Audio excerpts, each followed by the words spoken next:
হে করিমে, হে চাকরির ভাইবা দিবার যারা যারা আইছে এক এক করে তারে ভিতরে পাঠা দে। যে স্যার, এখনই পাঠা দিচ্ছে। স্যার, ভিতরে আসতে পারি? হ্যাঁ আসুন। স্যার, বসিয়ে বললাম। হ্যাঁ বসি পড়েন। ইডা যেহেতু প্রথম প্রার্থী সেহেতু তার সহজ একটা প্রশ্ন করিয়ে সাক্ষাৎকার শুরু করে দেই। আচ্ছা, ধরো তুমি বাজারে গেলে আপেল কিনতি, 1 কেজি আপেলের দাম 100 টাকা হলি, তুমি 100 গ্রাম আপেলের দাম কত দিবা?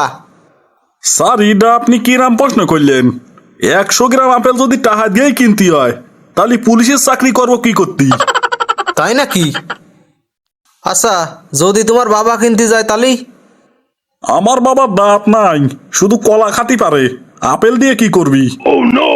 ও আচ্ছা, তোমার বাবার দাঁত নাই বুঝলাম। আচ্ছা, তাহলে যদি তোমার ভাই কিনতে যায় তাহলে কি হবি? স্যার, আমার ভাই যদি 100 গ্রাম আপেল কেনে, তাহলে পারে 1 কেজির দাম জিজ্ঞেস করবি কে? 100 গ্রামের দামই জিজ্ঞেস করবি। আচ্ছা, আর যদি সাধারণ কেউ কেনে তাহলে? স্যার, সাধারণ মানুষের কি আপেল কেনার সাধ্য আছে নাকি? কিনলি পয়সা লড়াই কিনবি। এ তো মহা বিপদে পড়লাম দেখছি। আচ্ছা যাও, যদি পয়সাওয়ালারা কেউ কেনে তাহলে কি হবি? স্যার, পয়সালারা যদি কেউ কেনে, সে কি আর 100 গ্রাম কিনবি?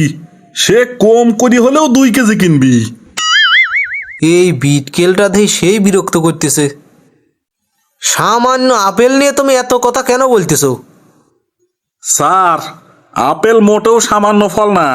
4টি আপেল পৃথিবী বিখ্যাত।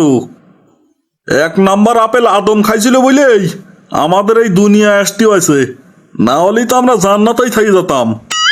দ্বিতীয় আপেল হইল নিউটনের আপেল। সেদিন নিউটনের মাথায় আপেল না পড়লি পারে, এই মহাকর্ষ তত্ত্ব আর অভিকর্ষ তত্ত্ব পড়িয়ে ব্রেইন নষ্ট করতে হইতো না আমারে। তৃতীয় আপেল হলো স্টিভ জবসের কামড়ানো আপেল। আইফোন, আইপ্যাড এইসব যন্ত্রণা ওই আপেলেরই জন্যই। আর চতুর্থ আপেল হলো আজকের আপেল, যা আমার চাকরি হওয়া বা না হওয়ার কারণ। এরপর কি আপনি বলতে চান আপেল সামান্য ফল? না না, সামান্য না, অসামান্য। তবে তোমার চাকরি একদম পাকা, তুমি হন নিশ্চিন্তে যাও।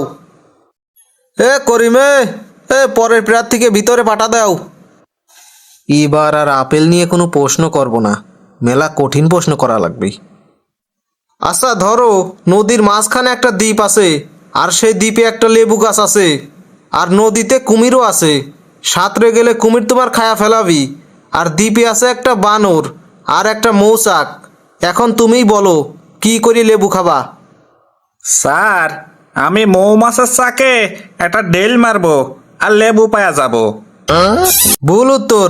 সঠিক উত্তর হবে বানরের গায়ে ঢিল মারা। বানরের সাথে মানুষ যা করে ওরাও তাই করে। তবু তোমার ব্যাখ্যাটা বলো, দেই শুনি। স্যার, আমি বানরের গায়ে ডেল মারলি বানর লেবু নাও মারতে পারে, তবে মৌমাছির চাকে যদি ডেল মারি তাহলে অবশ্যই মৌমাছি বানরকে কামড় দিবি, আর বানর বিরক্ত এবং রাগ হয়া লেবু আমার দিকে ছুঁড়ে মারবি। তোমার কথায় তো দেখছি যুক্তি আছে। যাও, তোমার চাকরি হয়ে যাবি। করিম, পরের প্রার্থীকে ভিতরে পাঠাও। এই প্রার্থীকে একটা কঠিন আর রাগ হওয়ার মতো প্রশ্ন করতে হবি। যদি সঠিক উত্তর দেয় তাহলে ওরে চাকরিটা দেব। আগের দুইটা একটা রাগ বেশি আর একটা অধিক পাক না।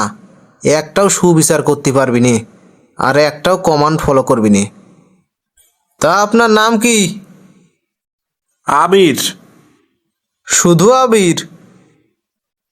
মোহাম্মদ আবির চৌধুরী।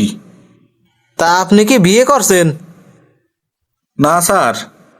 আচ্ছা, ধরেন আপনি বিবাহিত, আর আমি চাকরি বাবদ ঘুষ হিসেবে আপনার স্ত্রীকে এক রাত আমার সাথে ঘুমাতে বললাম, তখন আপনি কি করবেন? একটু ভাইবে চিন্তে বলবেন কিন্তু। স্যার, ধরে নেন আমার স্ত্রী আপনার আপন বোন, তো আপনার সাথে এক রাত কে 100 রাত ঘুমালেও তো আমার কোনো চিন্তার কারণ নাই। ভাই বোনের সম্পর্ক তো পবিত্র সম্পর্ক। বাহ বাহ, তুমি আমার কাঙ্ক্ষিত প্রার্থী। তুমি অফিসার হওয়ার যোগ্যতা রাখো, কারণ তোমার বুদ্ধিমত্তা আর রাগ নিয়ন্ত্রণ করার ক্ষমতা আছে। তোমার চাকরি অবশ্যই হবে। ধন্যবাদ স্যার। আচ্ছা, তবে একটা শর্ত আছে, ঘুষ নেওয়া যাবে না কোনো সময়। অবশ্যই স্যার, আমার চাকরিটা যেহেতু বিনা ঘুষেই হচ্ছে, আমার তো ঘুষ নেওয়ার কোনো প্রশ্নই আসে না। আচ্ছা তাহলে পরে এখন যাও, তোমার চাকরি হবেই হবে।